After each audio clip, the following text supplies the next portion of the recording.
Former president of the Nigerian Bar Association, Dr. Olisa Agbakoba SAN, has urged the Presidential Election Petitions Tribunal to conclude petitions on the February 25 presidential election before the inauguration of a new president on May 29. Agbakoba, in a statement he personally signed on Monday, urged the tribunal to adopt the procedures used for speedy conclusion of arbitration matters in its approach to the cases. According to him, the first is the interpretation of Section 134 of the 1999 Constitution of the Federal Republic of Nigeria as to whether securing 25% of votes in the Federal Capital Territory, Abuja, is compulsory to be president. And on the second, he queried the legality of a candidate being allowed to stand for presidential or vice presidential election when he is at the same time a senatorial candidate. Joining us now on the morning show is Dr. Olisa Agbakoba, a senior advocate of Nigeria and a former president of the Nigerian Bar Association. Good morning, Dr. Agbakoba, and thank you for joining us on the morning show. Well, let's start with your... Good morning, Robin. How are you? I'm good, thank you. Let's start with your proposal that election petition cases at the Presidential Election Tribunal can be concluded within 7 days if the tribunal takes a more proactive approach to it. But how feasible is that, considering the fact that election petitions have time limitations, they have a time frame. The Constitution talks about 180 days. When you appeal, you have 60 days. And then we're dealing with an election in which you probably have over 10,000 polling units. How do you do all of that within 7 days and before May 29? Shouldn't you be recommending that the Constitution has to be reviewed first? That challenge about time limitation should be addressed and properly defined. Otherwise, how would the courts do it in 7 days or before May 29? Yeah, thank you very much. There's a context in which I've recommended that we should finish the petitions as fast as possible, and I think 7 days is a good time to go. The fact that the Constitution prescribes a time limit doesn't mean that that time limit must actually run. So the context of my call is that the polity is overheated. The other day, the Minister of Information is accusing Mr. Peter Obi of treason. People want interim government. There are all kinds of things going around. There's a whole shebang of things that seems to want to destabilize Nigeria. The DSS is shouting that there are people who are all over the place doing things. And the simple problem is just to resolve the election petitions. So the question is not whether it is doable, it is whether it can be done. So I start by saying that the judicial philosophy of Nigeria is about 100 years old. Nigeria is not known for speed. Why is it possible that Ghana finishes its own election petition in 30 days? So why can't we also do it here? Why should we have 360 days to do something that is fairly simple? So the new international gold standard, and I sit as a senior arbitrator in the City of London, and what we do is we apply case management. So my first recommendation is to say, the issues presented to the tribunals, are they amenable to quick resolution? And I think there are 3 issues which you've outlined that are amenable to quick resolution, one way or the other. Now, under the Kenyan procedure, those questions that I've set out are decided in exactly 1 day. So if I was the presiding judge of the tribunal, I would give 2 hours to the petitioner to establish the case whether 25% of FCT is relevant in the consideration of who is the president or not. I would give time to Mr. Tinubu's people to reply, and I'll deliver a ruling at 6 p.m. What's the difficulty? These are purely matters of law. So it is absolutely feasible. If those 3 questions do not succeed, then the part A of the petition would be now to do what you say, take the issue of electoral malpractice, which I concede will be a lot longer. But I have a strong feeling that those 3 questions I have set out can resolve the petition one way or the other. And it can be done in 7 days. If Kenya can do it in 14 days, why do we need 360 days to do our own? Are we not more highly judicially educated than Kenya? So come on, and I also would, without criticizing the lawyers in the petition, since they filed the petition, I haven't heard anything from them. There's all sorts of procedures by which you can front-load a case, push it, set out procedural issues, set out jurisdictional issues for the tribunal to determine. That's number one. Two, the tribunal itself can, of its own motion, to raise questions. So we've read all these petitions, and we think we can dispose of this petition if we set out some questions that, if taken, can resolve the entire thing. I'm concerned that the politics overheated, and the way to go is to see if we can get the petitions resolved before May 29. The elections were in February. That's about 4 months. What's the difficulty about resolving these cases well before the handover? Kenya has a procedure whereby they lay out a policy. There shall be no inauguration until the petitions are complete.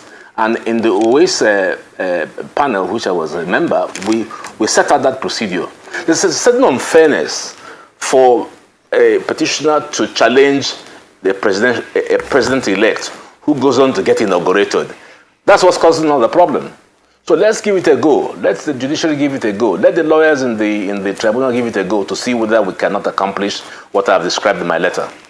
So that's the basis of my letter. All right. Well, thank you very much, Dr. Agbakoba. Good morning and good to see you.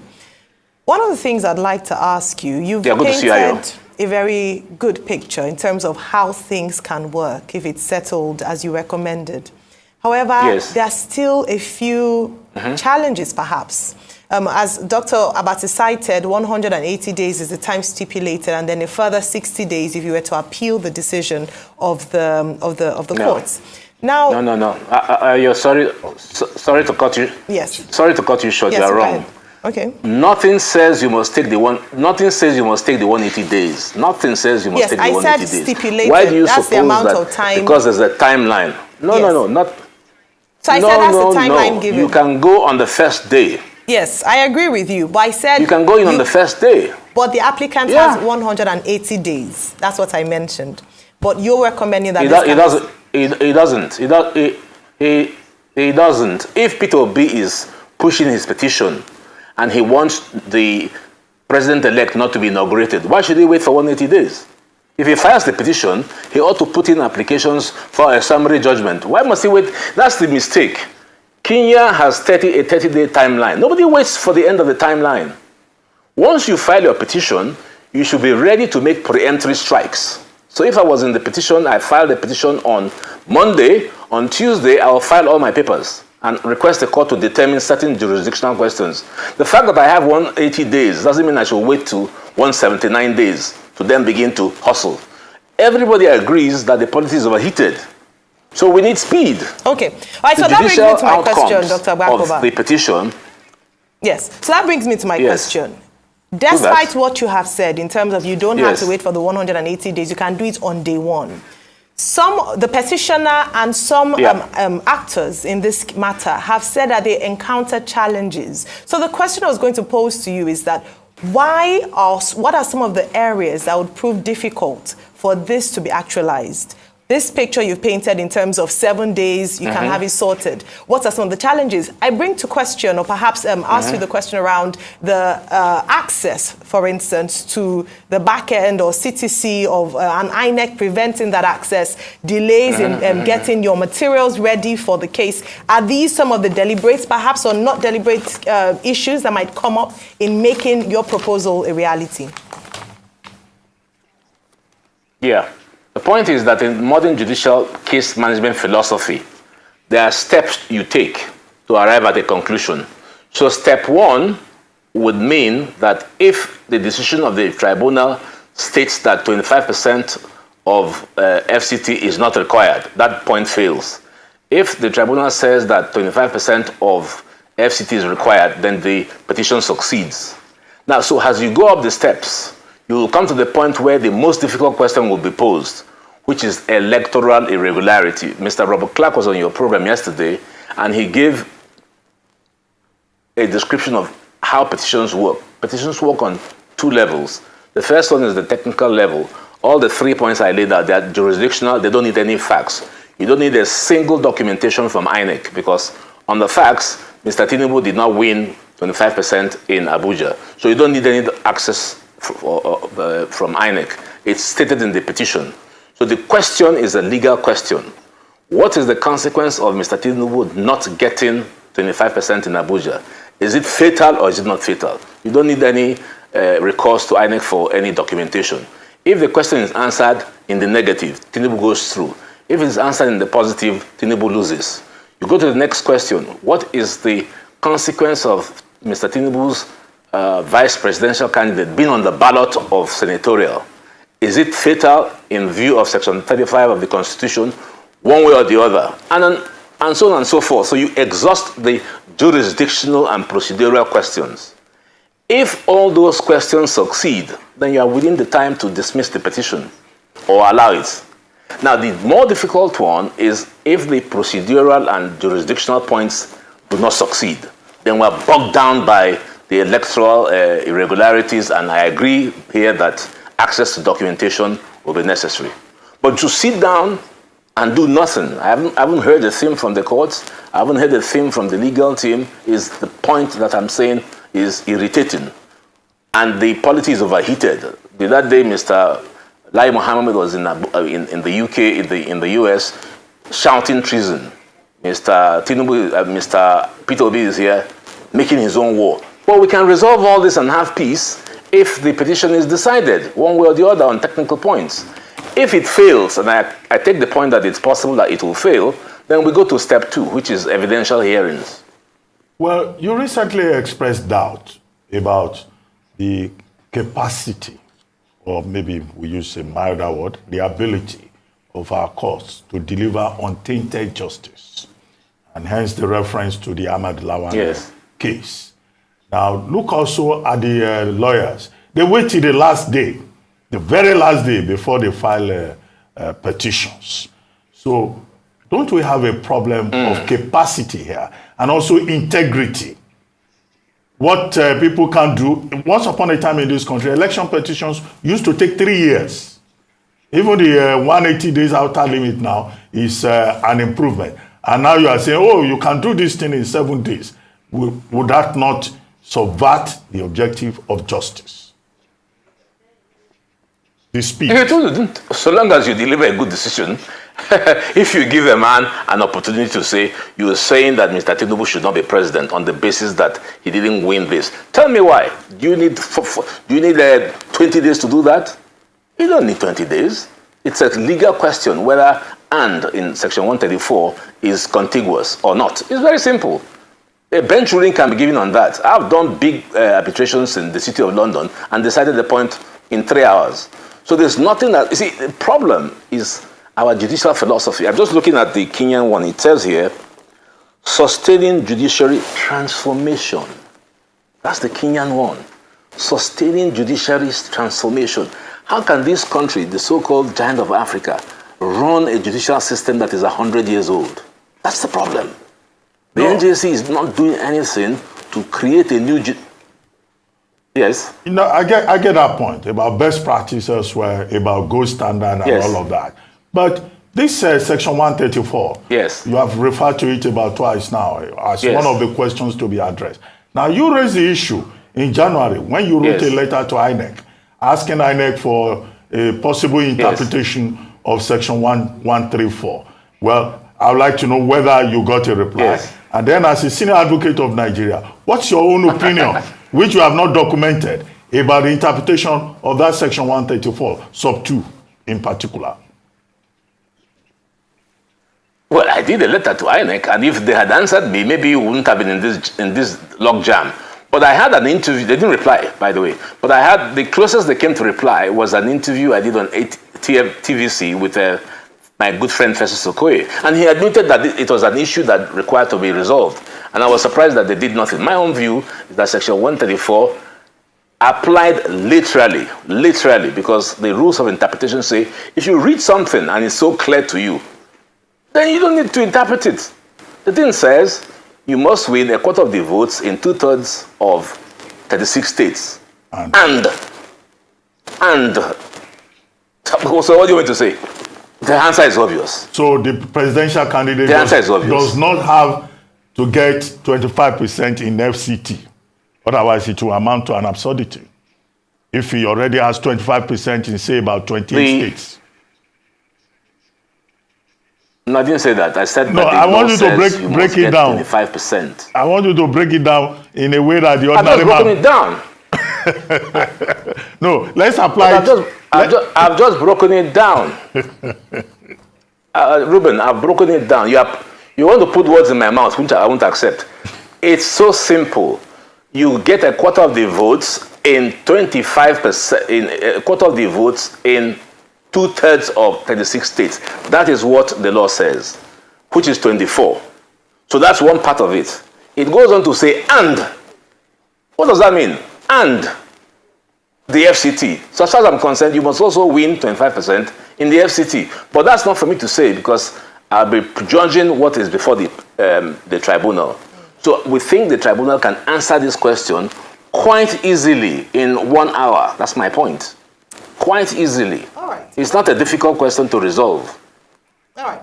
Well, Dr. Agbakoba, you also talk about, just going back to what the question that had been asked previously around your confidence in the judiciary. You had said in an interview, in a previous interview, that in the past you could look at the weight, you could analyze the case before the court and be able to make a decision that would possibly tally with what the court would come up with based on the merit of the case. But in recent times, and you cited a few cases where this had happened, it's not quite the same. I'd like you to speak a bit on that in terms of the confidence or lack of that you have in the courts. And second of that question is on INEC's role as a respondent. What you have said is that INEC should come in as a neutral witness, where they're just coming to present to the courts the facts or what actually happened during the elections. Unfortunately, what we see happening is that INEC comes in almost as if working with the respondent, so coming to defend, and in your words, with sweat and blood, what had happened, and this ought not be the case. I'd like you to speak a bit more on that, please. Yes. No, absolutely. You remember when Mr. Shiv Shagari of blessed memory was president, he acknowledged that the process that brought him was flawed, and he set up the waste panel, and I was a member. And we came out with a set of recommendations which has not been implemented today. One of the key recommendations was INEC must not be a party, because if INEC becomes a party, it's forced to defend the petition. The last election in 2019, INEC was even more active than Mr. Buhari in defending the petition.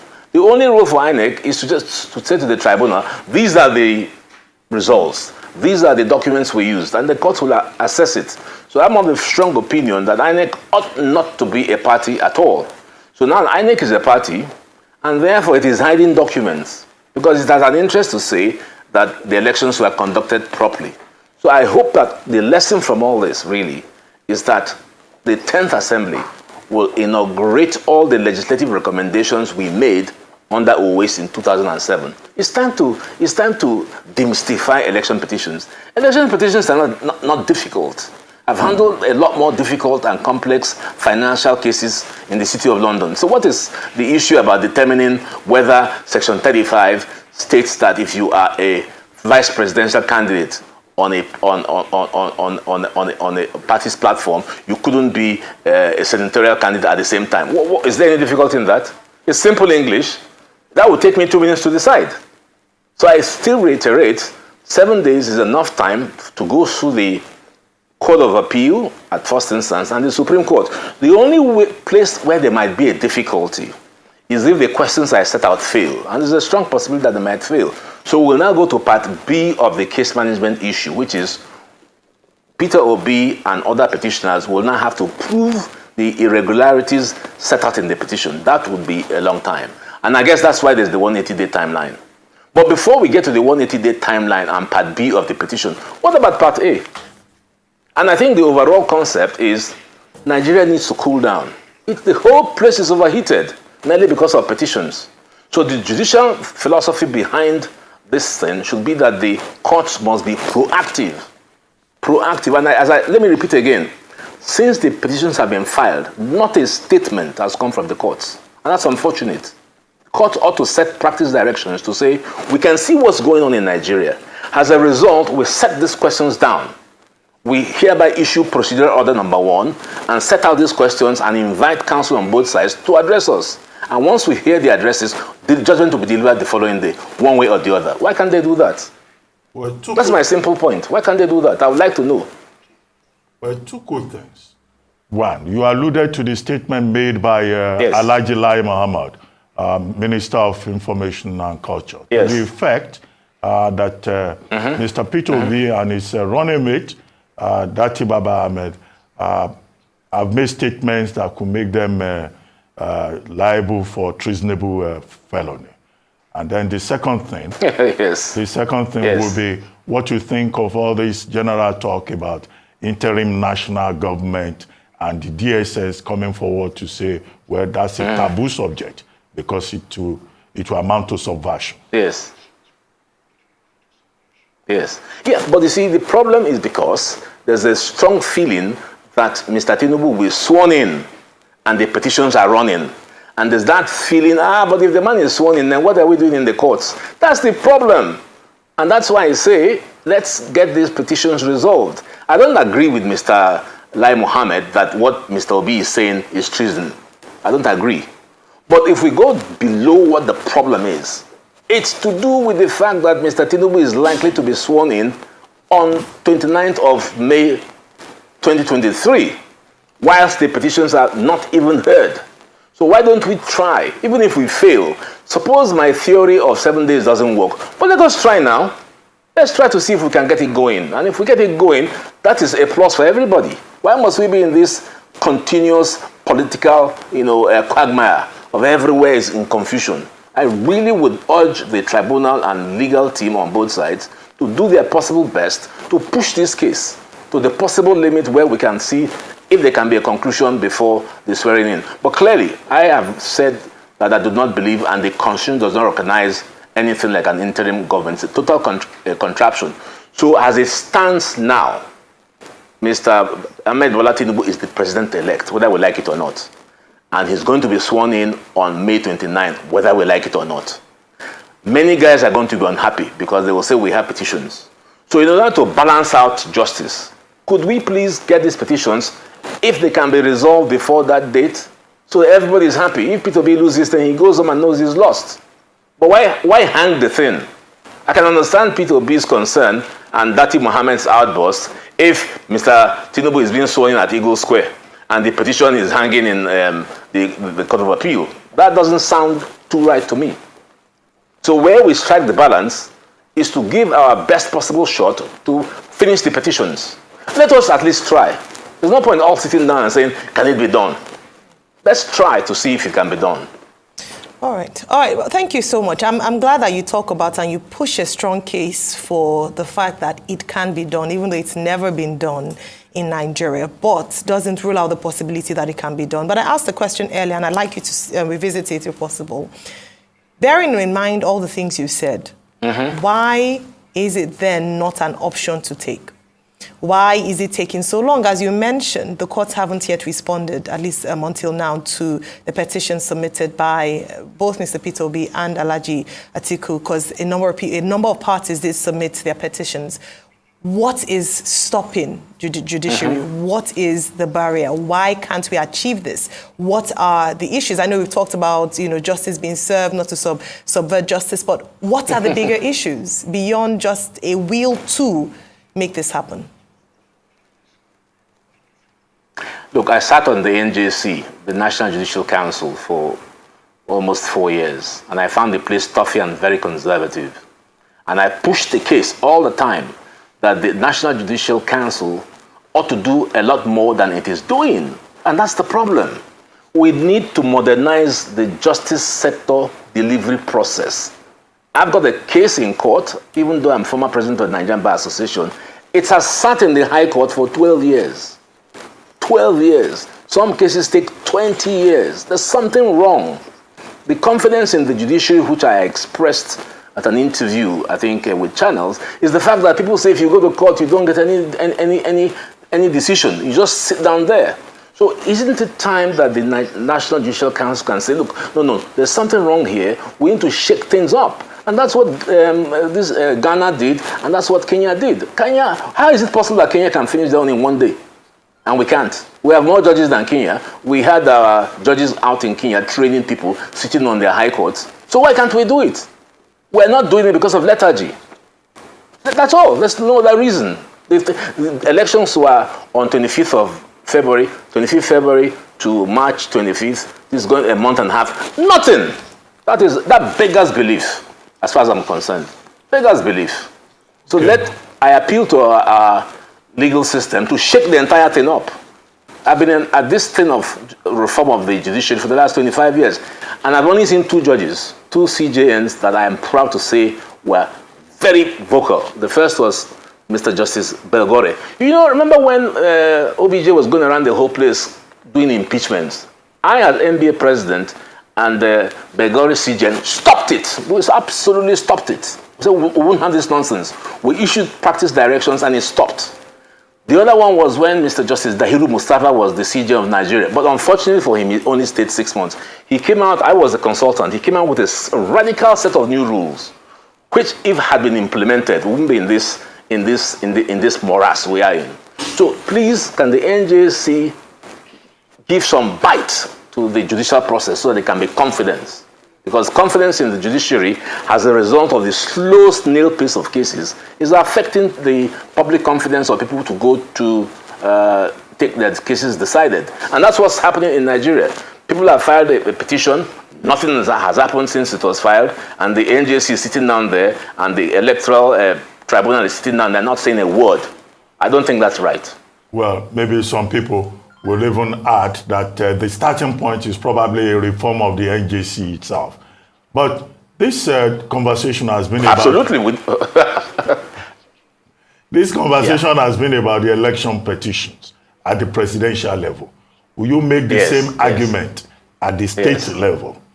Will you make the same argument at the state level, considering the fact that, you know, the state at the state level, the level of incapacity is even worse?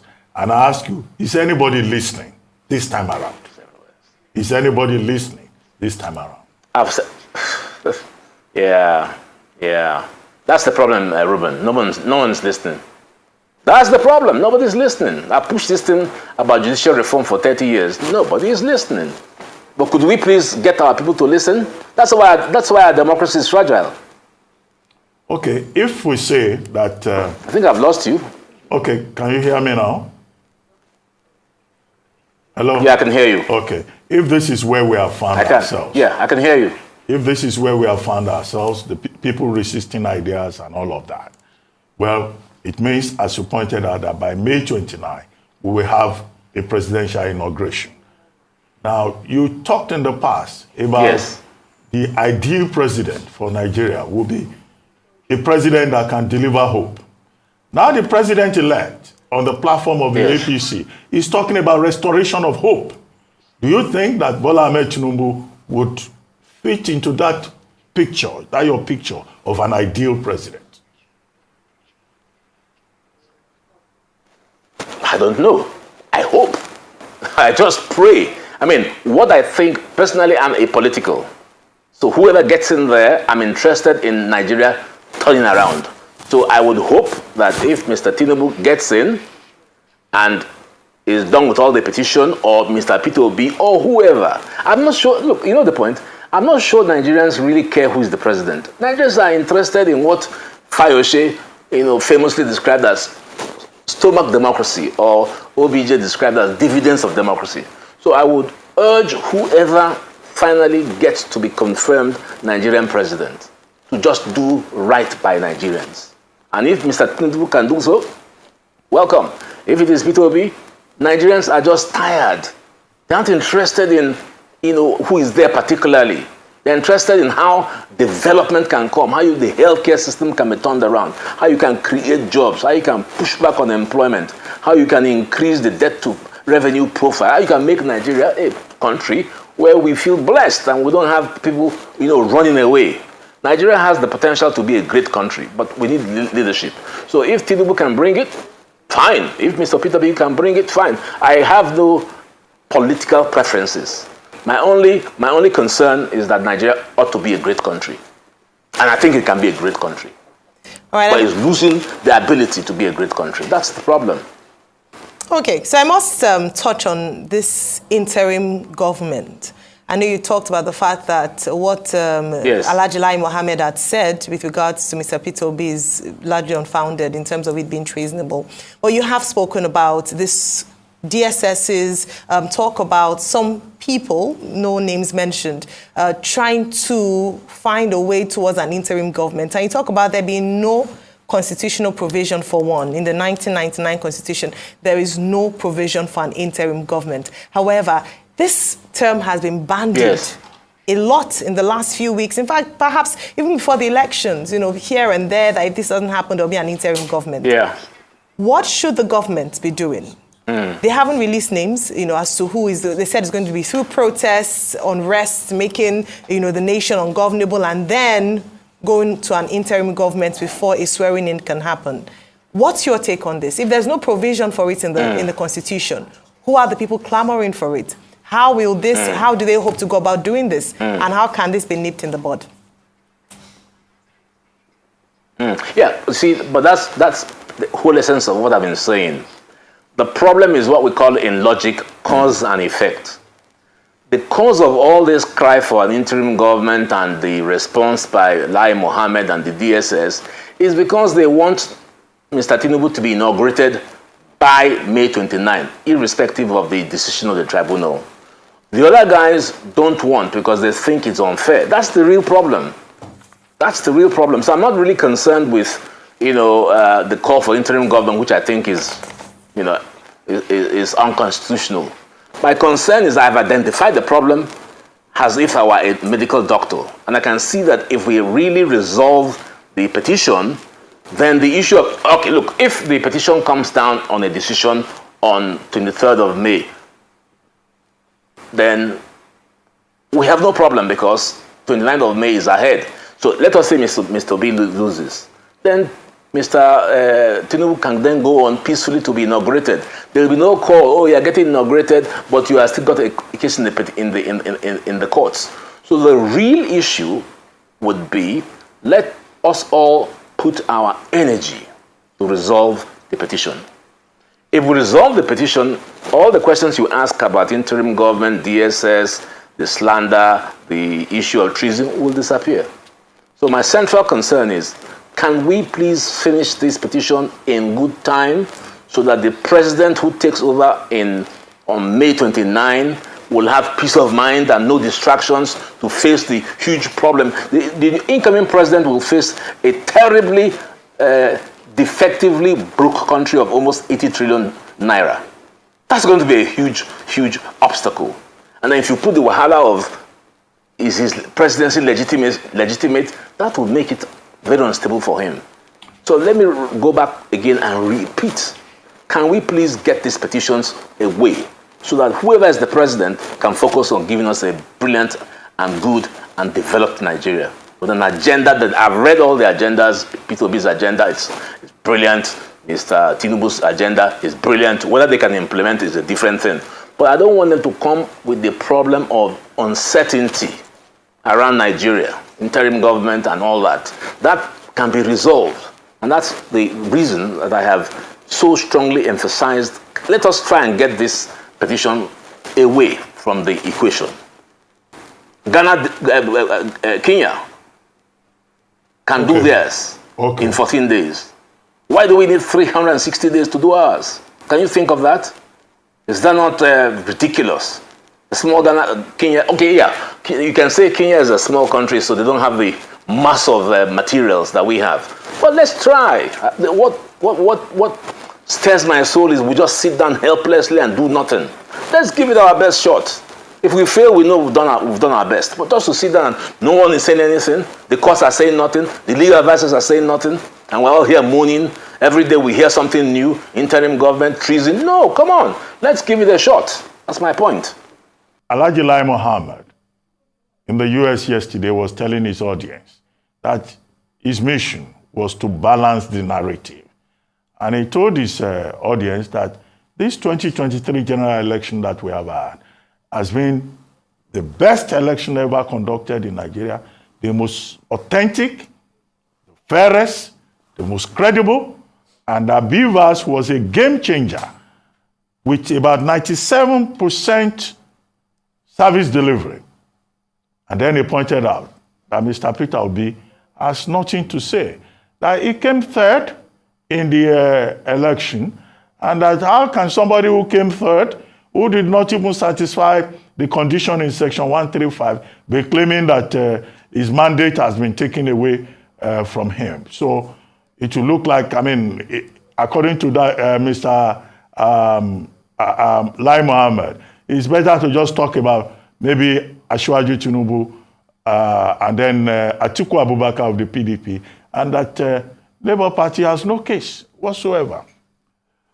How do you react to that? Is logic?